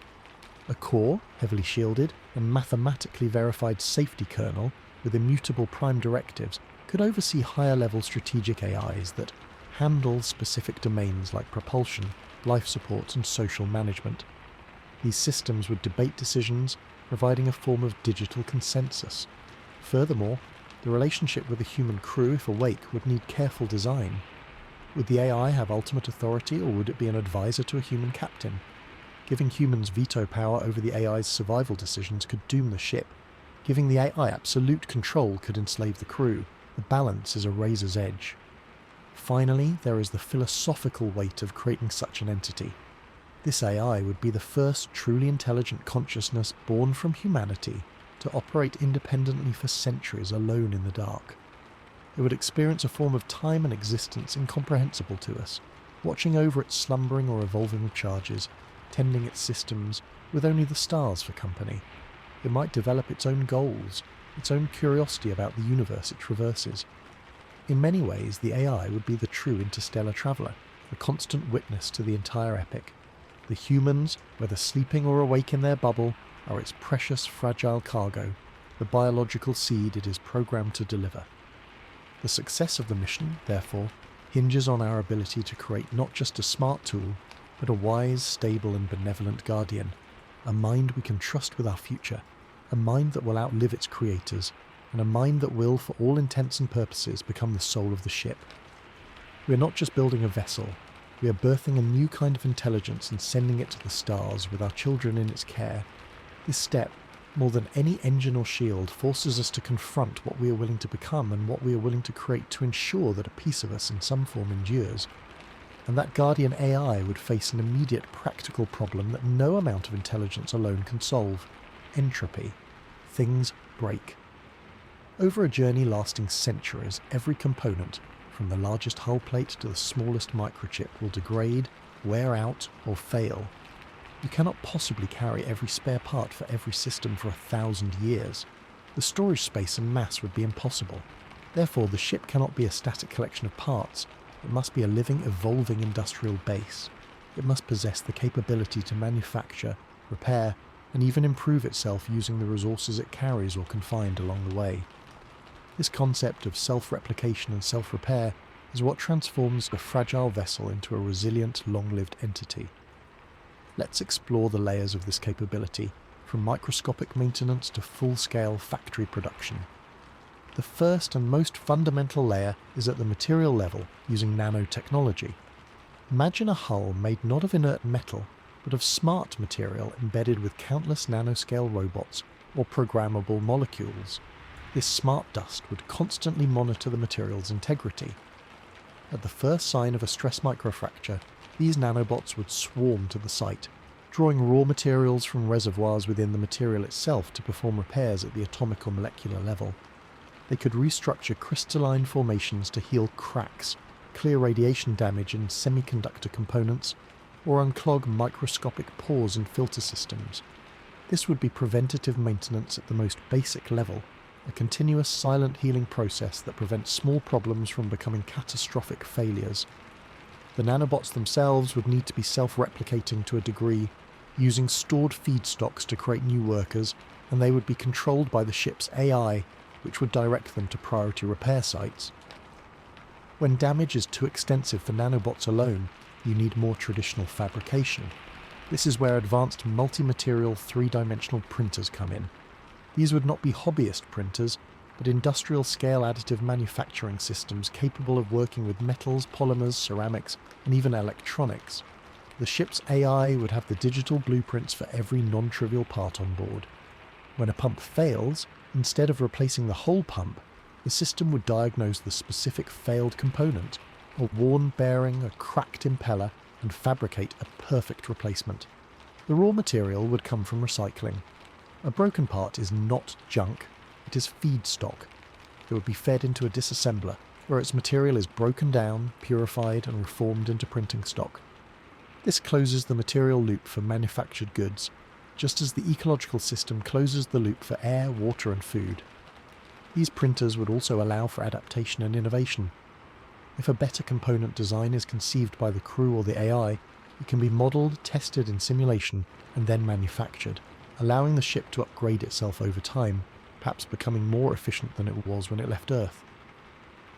But what about when you run low on a specific critical raw material? You cannot recycle 100% perfectly. Some atoms are lost to the void or become unrecoverable. This is where in-situ resource utilization becomes part of the journey. For a generation ship on a set course, the opportunities are limited but not zero. The ship could be designed to occasionally harvest resources from small celestial bodies it passes, like asteroids or comets in the outer reaches of the destination star system. This would require a detour and braking maneuver, adding time, but it could be a mission-saving resupply. The ship would deploy drones or mining bots to process the asteroid, extracting water ice for reaction mass and life support, metals for fabrication, and volatile compounds. These materials would then be integrated into the ship's resource inventory.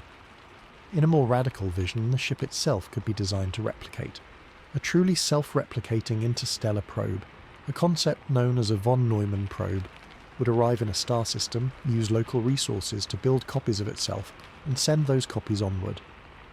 While likely not the design for a human-carrying vessel, The principles of using local materials for large-scale construction would be essential for the final phase, building habitats upon arrival.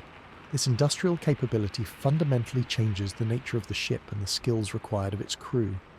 In a generation ship scenario, a significant portion of the society would be engineers, metallurgists, chemists, and fabricators.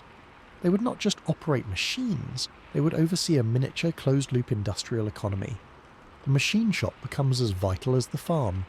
Knowledge of material science, chemistry, and fabrication would be among the most prized and carefully taught skills. The AI would manage the inventory, the recycling efficiencies, and the production schedules. But human or post-human hands and minds would be needed for supervision, complex assembly, and creative problem-solving when the blueprints don't match reality. The ultimate expression of this is the ship as a seed. It doesn't just carry people and a few tools, it carries the latent industrial capacity to rebuild civilization from scratch. Upon reaching a suitable asteroid belt or moon, the ship could transition from a vehicle to a factory. It would use its fabrication systems to build larger structures, landing craft, orbital habitats, pressurized ground domes, and the heavy machinery needed for large-scale colonization.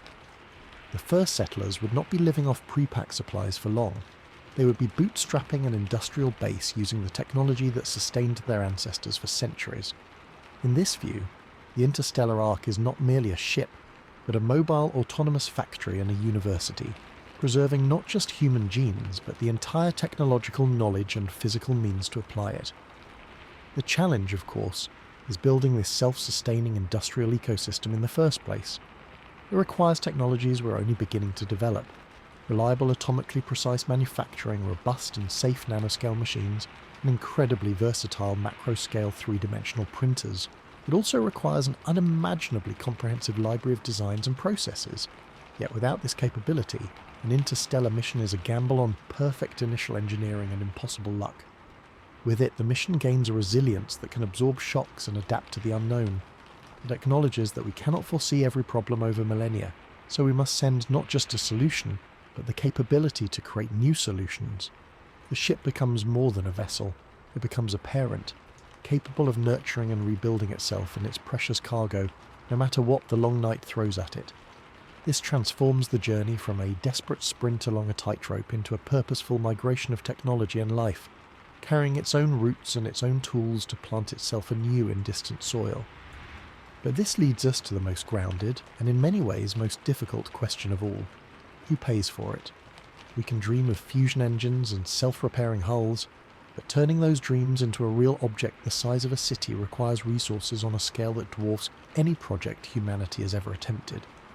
The construction of an interstellar arc would not be a national endeavour. It would be a species-level project, a multi-generational investment of wealth, labour, and political will that makes the Apollo program or the International Space Station look like a weekend hobby. The economics of this megaproject are a sobering lens through which we must view every other technical challenge, because without a viable economic and political model, the fleet never leaves the drawing board. Let's talk about the scale, the potential players, and the kind of world that would need to exist to make this plausible. First, let's try to grasp the scale of the cost. We are not building a single rocket. We are building what amounts to a sealed, self-sufficient continent capable of surviving for centuries in the most hostile environment imaginable. The research and development alone for the required technologies, mature fusion, stable closed ecologies, advanced AI, nano-manufacturing, would consume the gross domestic product of a major nation for decades. Then comes the construction. The raw materials would likely be sourced from space. Asteroids mined for metals, the moon harvested for helium-3 fusion fuel, orbital factories assembling components in zero gravity. Establishing that off-world industrial infrastructure is a prerequisite, a multi-trillion-dollar endeavour in itself. The actual construction of the ship or ships would be an orbital project lasting a generation, employing millions of people either directly in space or in supporting roles on Earth. The total cost is essentially incalculable with today's economics, but it would certainly be in the tens of trillions, perhaps hundreds of trillions of dollars. No single corporation, no single nation state, not even the wealthiest could shoulder this. The only possible funding model is unprecedented global cooperation. This suggests the primary funder would have to be a consortium of governments, a new international agency forged specifically for this purpose. Think of the International Space Station Partnership, but expanded to include every major spacefaring nation and scaled up by several orders of magnitude. A terrestrial interstellar agency would need to be established, with a charter and funding commitments spanning a century. Nations would contribute a percentage of their GDP, a modern-day tithe for a future among the stars. This would require a level of political stability and long-term thinking that is rare in human history. It would mean successive governments, across multiple political cycles, and even through periods of terrestrial conflict or economic downturn, honouring the financial commitments of their predecessors for a goal whose payoff is centuries away. The political will to do this could only come from a powerful, unifying motivator, perhaps the confirmed discovery of a habitable exoplanet, or a credible existential threat to Earth like a predicted asteroid impact in the distant future. The project would need to be framed not as a discretionary expense, but as a necessary insurance policy for the species. Alongside public funding, private capital would be essential. However, the return on investment timeline is far beyond any conventional corporation's planning horizon. No shareholder would invest in a project where profits, if any, would accrue to their descendants 5 generations from now. Therefore, private involvement would have to be driven by other motives. Visionary individuals with vast wealth, akin to modern-day patrons of science, might fund specific research arms or prizes. More likely, corporations would participate as contractors, developing specific technologies with both interstellar and terrestrial applications. The company that perfects efficient fusion energy, advanced AI, or closed-loop agriculture would make a fortune on Earth long before the Starship is built.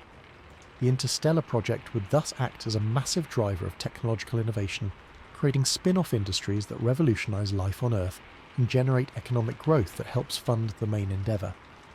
In this model, the Starship isn't just a consumer of wealth.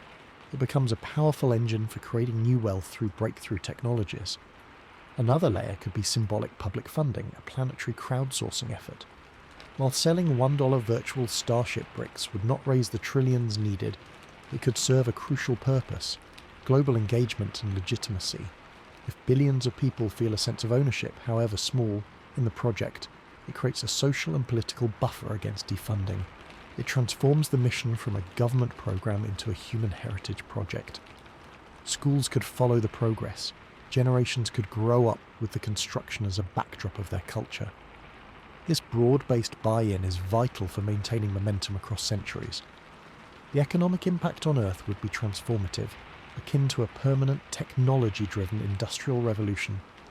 Entire new sectors would emerge: space mining, orbital construction, fusion engineering, ecological systems management. The demand for scientists, engineers, and skilled technicians would be insatiable, potentially reshaping global education priorities. While the project would consume a significant portion of the world's economic output, it would also stimulate that output in new directions, potentially solving terrestrial problems like energy scarcity, food security, and environmental management along the way. The project's infrastructure, the space elephants, the lunar bases, the orbital shipyards, would open up the solar system for cheaper exploration and development, creating a true spacefaring economy. Yet, the economic question is ultimately a philosophical one in disguise. It tests whether humanity can act as a single entity with a long-term goal. It asks if we can allocate resources on a civilizational scale for a benefit that none of the investors will ever see. It forces us to confront our priorities. Can we solve enough of our immediate problems on Earth, poverty, conflict, inequality, to achieve the stability and surplus required for such an audacious project? Perhaps the endeavour itself becomes the catalyst for solving those problems, as global cooperation on this scale would necessitate new levels of trust, logistics, and shared purpose. The funding model that succeeds will tell us more about who we are than any engine schematic. Will it be a unified world government marshalling its resources, a loose coalition of billionaire visionaries and tech corporations? Or will it require an external, unifying threat to shake loose the necessary capital and will? The ledger for the Starship is not just a balance sheet of dollars and resources. It is a ledger of human ambition, patience, and our ability to cooperate across generations. Building the fleet is not just a technical challenge. It is the ultimate test of our economic maturity and our capacity to plant a forest whose shade we know we will never sit under. The first line item in the budget isn't for titanium or deuterium, it is for faith in a future we are choosing to create for people we will never meet. Even if we somehow solve the funding, master the fusion, and build the perfect self-repairing ark, we are left with the most volatile and unpredictable component of the entire mission, the human mind. All that engineering is for nothing if the people inside cannot endure the journey, not physically, but psychologically. The mental pressure of living in a sealed world for a lifetime, or being born into one with no other frame of reference, creates a suite of challenges that could unravel the most perfectly designed society. This isn't about cabin fever, it's about fundamental human needs for variety, purpose, and connection to a reality larger than a manufactured habitat, needs that will be strained to the breaking point over decades and centuries. Let's start with the initial, most acute pressure: confinement and monotony. The ship, no matter how spacious, has fixed boundaries. Every corridor, every room, every view is known. The outside is a lethal vacuum, not a landscape to explore. The environment is entirely artificial. The light, the air, the weather, even the smell of rain would be a simulation. This sensory deprivation from natural environments can have profound effects. Studies in isolated habitats on Earth, like Antarctic research stations, show patterns of irritability, depression, and interpersonal conflict emerging over time, even in highly trained professionals on short missions. Now scale that to a lifetime. The lack of novelty, the inability to ever get away, creates a background stress that wears on social bonds. Every minor annoyance with a neighbour or a system is magnified because there is no escape. The architecture must intentionally combat this with variety, different lighting schemes in different sectors, diverse interior designs, and most importantly, large simulated natural spaces. But a park with a projected sky, no matter how beautiful, is still a room. The subconscious knowledge of the walls, just beyond the trees, never truly goes away. Then there is the specific psychological wound for the early generations: Earth sickness. For the original crew and their children, Earth is a living memory. They will have seen images of oceans, forests and mountains, felt real wind and rain. They will watch through telescopes as their home planet shrinks from a marble to a barely visible star. This will likely trigger a profound species-level grief. They're exiles, watching their entire world, every person they ever knew who wasn't on the ship, every culture and place recede into a point of light. This could manifest as a collective depression and nostalgia so deep it paralyzes. Rituals might develop to honour the receding Earth, but they could also become anchors of sorrow, preventing the community from investing fully in their new ship-bound reality. The psychological task for these generations is to mourn a planet while continuing to function in a metal shell, a process for which there is no precedent. For the generations that follow, born decades or centuries into the voyage, a different and potentially more dangerous psychology emerges.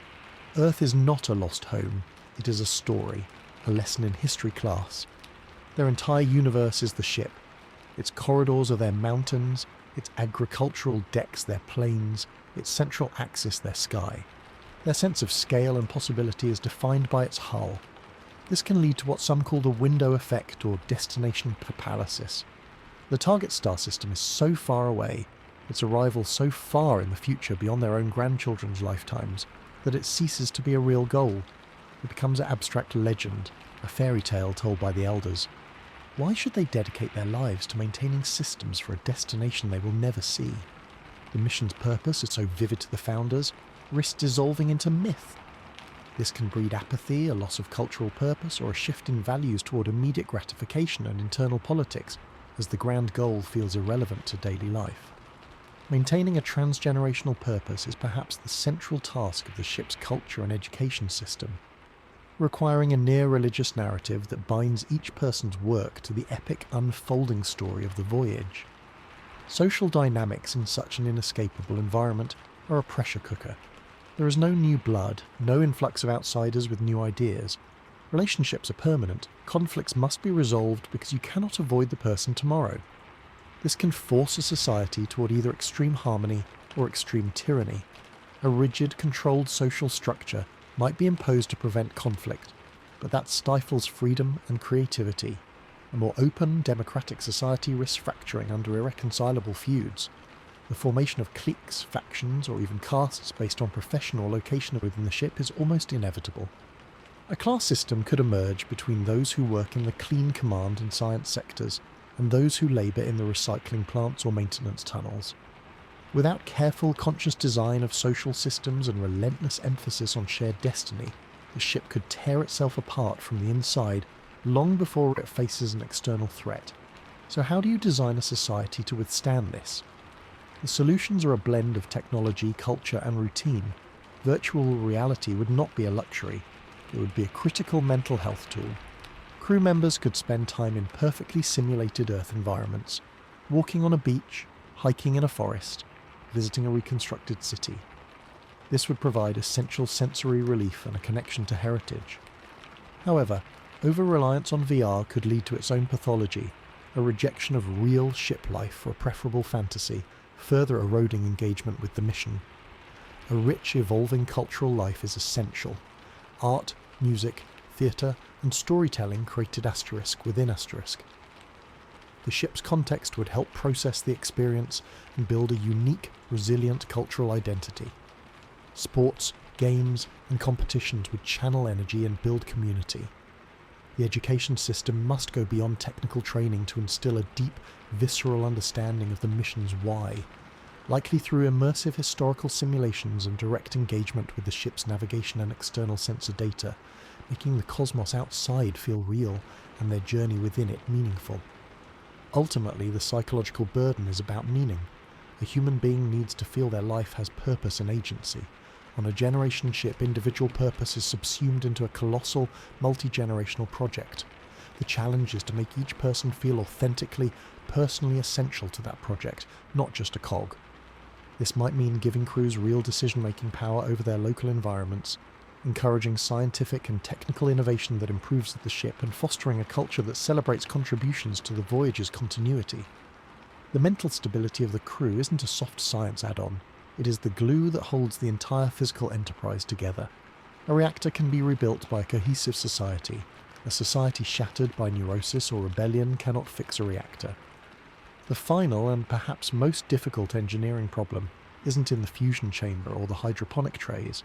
It is in the design of a human experience that remains not just sane, but purposeful and vibrant, inside a world that is, by any terrestrial standard, a beautiful, life-giving, profoundly unnatural prison. The success of the journey will be measured not just by the integrity of the hull upon arrival, but by the sanity and will of the minds inside it.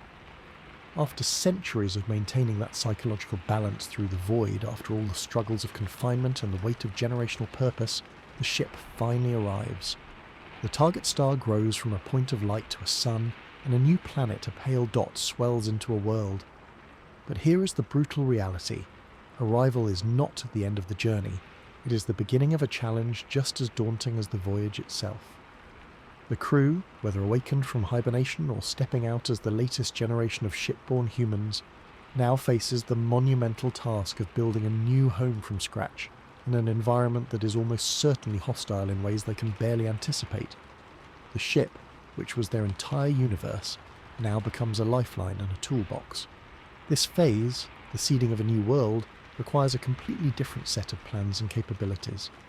The vessel must have carried not just people, but the entire seed of a technological civilization. The first order of business is not planting a flag, it is securing immediate survival. The planet may have a toxic atmosphere, extreme temperatures or no atmosphere at all. The crew cannot simply step outside. Their initial habitat will likely be an extension of the ship itself. Perhaps landers descend, deploying inflatable or modular habitats that link together. More likely, the ship itself remains in orbit as a command centre and safe haven, while automated systems and robotic workers begin the construction of the first permanent surface base. This base would be a pressurised, sealed environment, much like the ship but anchored to planetary ground. It would use local resources where possible, water ice from polar caps or subsoil, regolith for radiation shielding, but initially rely on supplies brought from the ship. The primary goal of this first outpost is to establish a self-sustaining foothold, a beachhead on the new world. All the lessons from the ship's closed ecological system, are now tested in a gravity well, with new variables and potential contaminants. This is where the ship's cargo as a seed vault becomes critical. It must carry the genetic material of thousands of Earth species: crops, trees, bacteria, insects, and perhaps even animal embryos stored in cryogenic banks. This is not just for food, but to kickstart a complex biosphere within the controlled habitats, and eventually for terraforming. It would carry a library of life and a biological backup of Earth. Alongside this, the industrial capability we discussed, with three-dimensional printers, nanofactories and raw material processors, shifts from maintenance mode to construction mode. The first factories on the new world will be built by the ship's systems, using locally sourced materials to create more factories in a process of industrial bootstrapping. They will manufacture everything from digging machines and solar panels to the structural components for larger domes. The long-term vision, often spanning further centuries, is terraforming, altering the entire planet to be more Earth-like. This is a process of staggering scale and time. For a Mars-like world, it might involve releasing greenhouse gases from the soil to thicken the atmosphere and warm the planet, melting ice caps to create standing water, and then introducing engineered microbes and plants to begin producing oxygen. This is not a task for the first colonists, it is a project for their descendants, guided by the long-term plans and scientific databases they brought with them. The initial colonists' job is to establish the robust, growing industrial and scientific base that makes such a millennia-scale project possible. They are the gardeners preparing the soil, not the ones who will sit in the shade of the mature trees. This entire endeavour is shadowed by a profound ethical question that must have been settled long before launch. What if there is already life there? Even microbial life represents a cosmic watershed moment. The prime directive from science fiction is a serious ethical consideration. Does humanity have the right to colonise a world that already has its own, even primitive biosphere? Would we be explorers or invasive pests? The mission parameters would need strict planetary protection protocols. Extensive robotic surveys would search for any signs of native biology before a single human man sets foot on the surface. If life is found, especially complex life, the mission might shift from colonisation to pure study, perhaps establishing a sealed orbital research station to avoid contamination. The discovery of a second genesis of life would be the most important scientific discovery in history, potentially outweighing the colonisation goal itself. The ships, therefore, must carry not just construction equipment, but the most advanced astrobiological laboratories imaginable. Societally, the arrival triggers a seismic shift. The culture that sustained itself for centuries during the transit, the rituals, the social structures, the very identity centred on the mission of Asterisk getting there, must now transform into a culture focused on Asterisk, staying and building Asterisk. The unifying goal that may have started to feel abstract during the long voyage is now immediate and practical. New skills become paramount: planetary geology, atmospheric science, exoconstruction, and perhaps exoagriculture and local soil. The hierarchy may shift from ship operations engineers to planetary engineers and pioneers. There is also the psychological impact of a real open horizon. For generations born inside metal walls, the concept of walking on a surface with no ceiling overhead under a real sky might be terrifying and exhilarating in equal measure. The process of adapting to a new world, even inside habitats, will change them physically and culturally in ways unpredictable during the flight. In the end, the interstellar arc proves its full purpose not as a mere vehicle, but as a transference mechanism. It is a capsule designed to transport the essence of a technological, biological civilization from one star system to another. It carries the blueprints, the seeds, the tools, and the knowledge. Upon arrival, it dismantles its own purpose, scattering its components and its people to begin the slow, arduous work of making another world livable. The great journey does not conclude with a cheering crowd greeting a gleaming ship. It concludes with a small group of tired, determined survivors, standing in a dusty airlock, looking out at a harsh alien landscape and getting to work with the unpacking of a future. They are no longer travellers, they are the foundational layer of a new branch of humanity. The ship that carried them, whether it remains in orbit as a monument or is cannibalised for parts, becomes a relic. The mission's success is no longer measured in light years traversed. but in the first breath of independent planet-born air taken by a child who will never know the confines of a hull. A child for whom the starry night sky is not a destination, but simply home. And as those colonists begin that work, they are enacting the final, most profound transformation of the journey, from a mission controlled by Earth to an independent, sovereign entity. This shift isn't a formality, it's a physical and political necessity dictated by the cruel tyranny of distance and time. The moment the fleet passed beyond a certain point, real-time communication with Earth ended. A question sent from the ship takes years to reach home, and the answer takes years to return. This delay isn't just an inconvenience. It severs the vessel from any meaningful operational control by its creators. The crew, whether awake or asleep and their governing AI, must become entirely self-reliant. This forces us to consider a question rarely asked in the technical blueprints. What is the political structure of a starship? It is in essence the birth of a new nation, one whose constitution must be written before launch to govern centuries of isolation. The first principle of this interstellar constitution is radical autonomy. The ship's command structure, whether a human council, an AI, or a hybrid, must have the legal and moral authority to make every decision, from the mundane to the existential, without consulting Earth. This includes altering the mission profile, changing course in response to a newly detected hazard, managing internal civil strife, or even deciding to abandon the original target for a better option.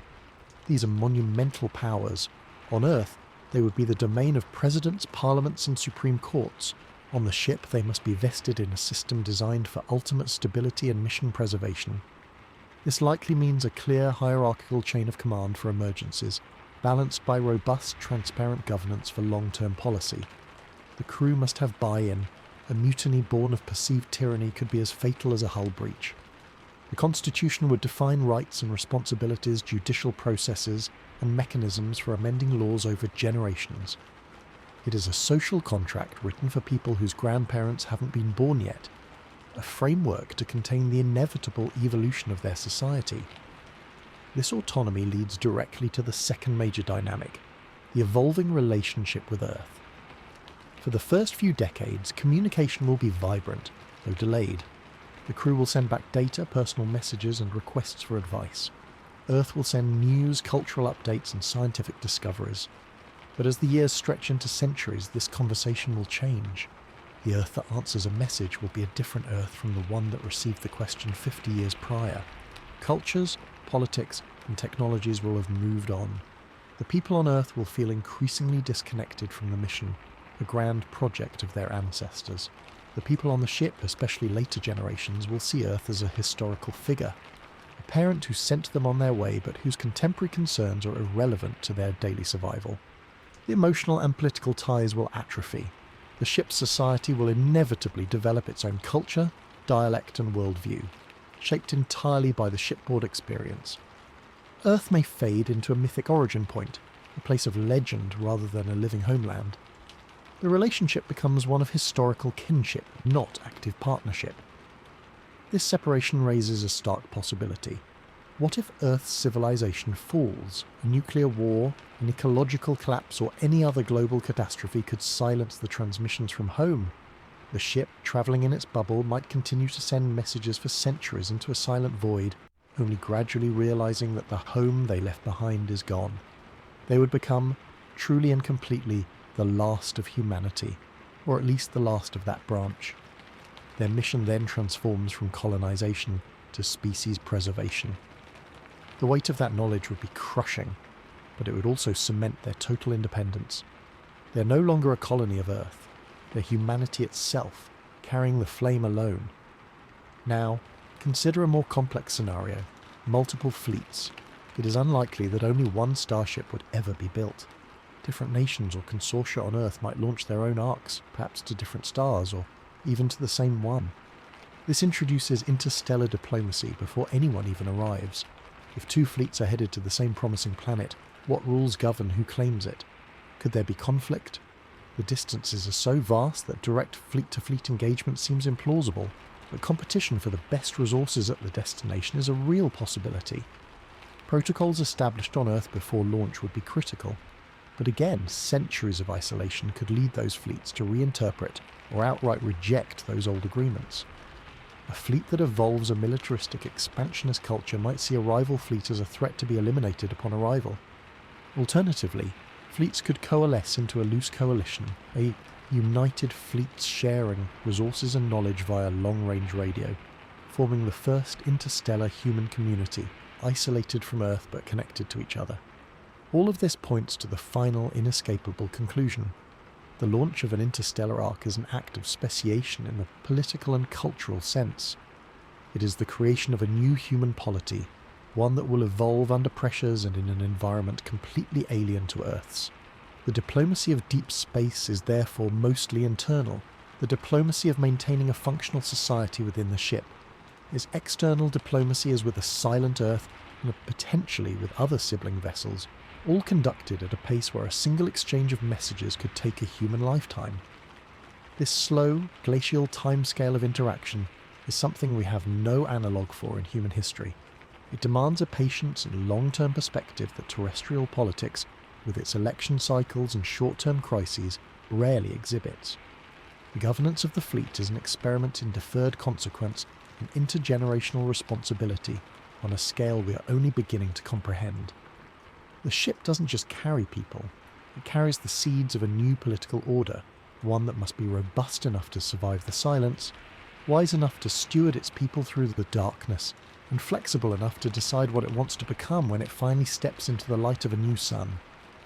The farewell from Earth is not just a physical departure, it is the moment a new branch of humanity is cut from the old tree, given its own roots, and set adrift to find its own soil. So, after traversing the immense practicalities of engines and ecologies, the psychology of confinement, and the politics of separation, we arrive at the final, quiet question that underlies it all. Why? Why would we possibly do this? Why commit the wealth of generations, the focus of our greatest minds, and the lives of thousands to a venture whose full fruits will be harvested by people we will never know, in a place we will never see? The answer isn't found in a single noble statement, but in a confluence of very human, sometimes contradictory drivers. It's worth untangling these because the motivation will determine the character of the entire endeavour, shaping the ships, the crews, and the legacy left on Earth. The most immediate pragmatic driver is survival. It's the ultimate insurance policy. Earth, for all its beauty, is a sitting duck in a cosmic shooting gallery. Asteroid impacts, supervolcanoes, gamma-ray bursts, or our own potential for self-destruction through war, or environmental collapse, any could reset or end human civilization. Putting a self-sufficient branch of humanity on another world, especially one isolated by light years, ensures that a single catastrophe cannot erase the human story. This is a cold, logical calculus of risk management on a species-wide scale. It transforms the fleet from a mission of exploration to one of preservation, a biological and cultural backup drive. This motivation is powerful because it speaks to a deep instinct to protect our offspring, even if those offspring are generations removed and biologically distant. Then there is the pull of curiosity, the raw desire to know what's out there. This is the explorer's heart. We see a star and wonder if it has planets. We find an exoplanet and wonder if it has an atmosphere, water, or even signs of life. This isn't just idle wonder. It's a fundamental scientific quest that could answer the most profound questions about our place in the universe. Are we alone? Is life a cosmic fluke or a common occurrence? The fleet, particularly the advanced scout probes, is the tool for answering these questions. Curiosity is a purer, perhaps more optimistic motivator than fear. It assumes the universe is knowable, and that the act of knowing is a worthy end in itself. It's the same drive that sent ships over the horizon on Earth, not because they had to flee, but because the horizon was there. Closely linked is a sense of what some call an evolutionary or cosmic imperative. Life, once it took hold on Earth, spread to every conceivable niche. It seems to be in the nature of life to expand, to adapt, to fill available space. As the only intelligence we know of, we might be the universe's mechanism for life is to become conscious of itself and begin to spread beyond its cradle. In this view, starfaring isn't just an option. It's the natural, almost inevitable, next step for a mature technological species. It's the biological and cultural equivalent of a plant scattering its seeds. This perspective frames the endeavour not as a desperate escape, but as a coming of age, a transition to a new stage of existence. There's also the transformative effect the project would have on Earth itself, regardless of the fleet's ultimate fate. The technical challenges are so monumental that solving them would force breakthroughs that revolutionise life at home. Mastering compact fusion provides limitless clean energy. Perfecting closed-loop ecology teaches us to manage our own planet's system sustainably. Advances in radiation shielding, materials science, AI and medicine would cascade through our economies. The project would demand a level of international cooperation never before seen, potentially forging new, more stable political structures. The economic activity focused on high-tech innovation and space industrialization could create a new renaissance. In this light, the journey is as important as the destination. The act of trying to build the fleet might solve the very problems that make Earth seem fragile, turning the project into a catalyst for a better world here and now. Finally, there is the dimension of legacy and meaning. Human beings are storytellers, and we crave narratives that connect our individual lives to something larger. An interstellar diaspora is the ultimate story. It's a multi-generational epic that gives people a chance to contribute to a future that will outlast them by millennia. It offers a shared positive goal that can unite a fractious world, providing a sense of common purpose that transcends borders and generations. In an age often criticised for short-term thinking and cynicism, committing to such a future is a radical act of hope. It's a declaration that we believe in tomorrow, that we are optimistic enough to plant trees whose shade we know we will never sit under. So, is it worth it? The answer depends entirely on what we value as a civilization. If we value only immediate guaranteed returns on investment, it is a ludicrous fantasy.